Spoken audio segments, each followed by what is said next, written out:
आप सभी को मेरा नमस्कार। मैं हूं doctor Jaya Shivhare, consultant homeopathic physician. Last video में हमने बात की थी कि जनरलाइज्ड एंजाइटी डिसऑर्डर क्या होता है। आज मैं बात करूंगी कि ये पैनिक डिसऑर्डर क्या होता है। तो जैसा कि हमने लास्ट सेशन में देखा है कि जो एंजाइटी होती है, तो ये सारे जो पैनिक अटैक होता है, पैनिक डिसऑर्डर होता है, इसमें भी एंजाइटी के सारे लक्षण मिलते हैं। लेकिन इसमें क्या होता है, जो एंजाइटी है उसका एक्सट्रीम फॉर्म होता है। मतलब इसमें जो सिम्टम आएंगे बहुत सीरियस फॉर्म लेके आएंगे, बहुत सीरियस सिम्टम्स रहेंगे।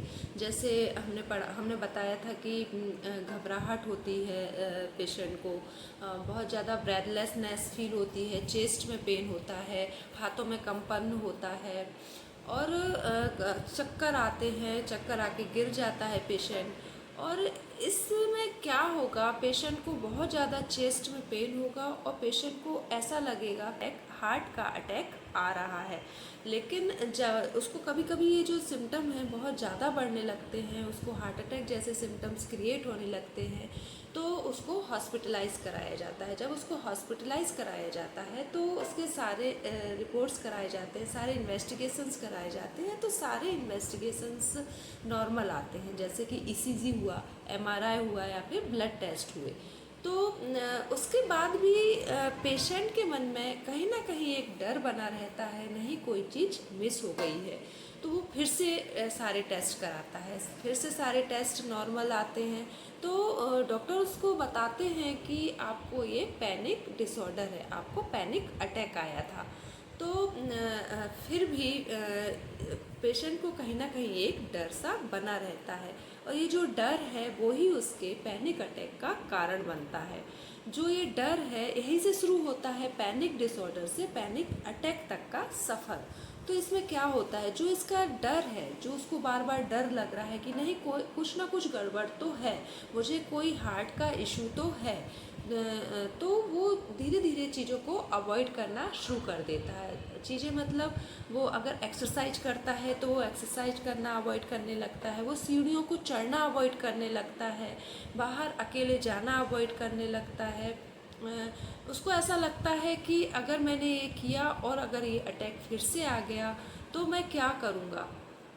तो इस कारण से वो चीज़ों को अवॉइड करना शुरू कर देता है। जब उसको कभी भी इस टाइप की घबराहट होती है, जब उसको एक घबराहट, थोड़ी सी भी घबराहट हुई, तो उसके माइंड ने वो चीज़ कैच कर लेता है, उसका जो माइंड है वो उस पर वर्क करना शुरू कर देता है। और जब उसको घबराहट होती है तो उसकी जो हार्ट बीट है वो बढ़ने लगती है। अब उसकी हार्ट बीट बढ़ने लगी तो उसको और ज़्यादा घबराहट स्टार्ट हो जाती है। जब वो घबराहट स्टार्ट होती है तो हार्ट बीट और बढ़ने लगती है। तो ये जो साइकिल है इसको हम विशियस साइकिल बोलते हैं, सिम्टम्स के क्रिएट होने की और अटैक के आने की। तो ये विशियस साइकिल कंटिन्यू चलती रहती है, उसको और ज़्यादा घबराहट होती है तो हार्ट बीट और बढ़ जाती है, हार्ट बीट बढ़ती है तो घबराहट बढ़ जाती है। तो कहीं ना कहीं जो इसका डर है, ये डर ही उसके इस सारे सिम्टम का कारण बनता है, और उसको पैनिक अटैक की जो साइकिल है वो सेट हो जाती है। मतलब उसको एक के बाद जब उस घबराहट होगी तो उसको हार्ट बीट बढ़ने लगेगी और ये साइकिल कंटिन्यू चलती रहेगी। तो ये होती है पैनिक डिसऑर्डर से पैनिक अटैक तक का सफ़र। तो ये पैनिक अटैक किन लोगों में देखा जाता है? अधिकतर ये पैनिक अटैक ऐसे लोगों में देखा जाता है, या तो उनके परिवार में किसी को इस टाइप का प्रॉब्लम रहा होगा, एंजाइटी से रिलेटेड कोई प्रॉब्लम उनके परिवार में से किसी को भी हो सकता है। तो ये लोग क्या करते हैं, कंटिन्यू उन सब चीज़ों को देखते रहते हैं, तो उनको ऐसा महसूस होने लगता है कि कहीं ना कहीं मेरे अंदर भी ये सिम्टम्स क्रिएट हो रहे हैं, और वो डर उनके मन में बना रहता है और ये सिम्टम्स उनके अंदर भी क्रिएट होने लगते हैं। दूसरा, अगर किसी रिलेटिव्स को हार्ट अटैक आया है तो हार्ट अटैक उसको आया हो और यहाँ पर पेशेंट को घबराहट होना शुरू हो जाती है, तो वो जो डर है, घबराहट हुई, घबराहट होने के बाद एक डर उसके मन में बन गया और ये हार्ट बीट इंक्रीज हो गई, तो ये एक कारण हो सकता है। और अधिकतर आजकल जो बहुत ज़्यादा प्रचलन में है, पेशेंट हमारे पास आता है कि और बोलता है कि मैं तो ऐसा कुछ भी नहीं सोचता हूँ, सब कुछ नॉर्मल चल रहा था, तो मुझे ये पैनिक अटैक क्यों आया।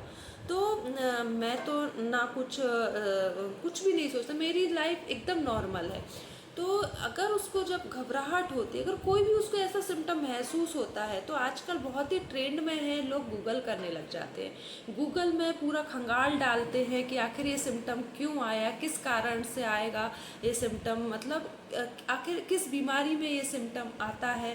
तो जब वो इतना ज़्यादा पढ़ लेते हैं, साइट पर साइट पढ़ते जाते हैं, तो उनको ऐसा लगने लगता है कि अरे मुझे तो ये डिज़ीज़ है, मुझे ये है, तो उनके अंदर एक डर क्रिएट होने लगता है। उस डर की वजह से उनको घबराहट होती है, घबराहट होने की वजह से उनकी हार्ट बीट बढ़ने लगती है और उनको पैनिक अटैक आ जाता है।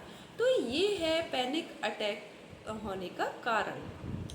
अभी पैनिक अटैक को हम समझे कैसे कि हमको पैनिक अटैक है, और कब हम इसमें एक्शन लें, कब हम डॉक्टर के पास जाएं, उसको समझें कि हमको ट्रीटमेंट की ज़रूरत है।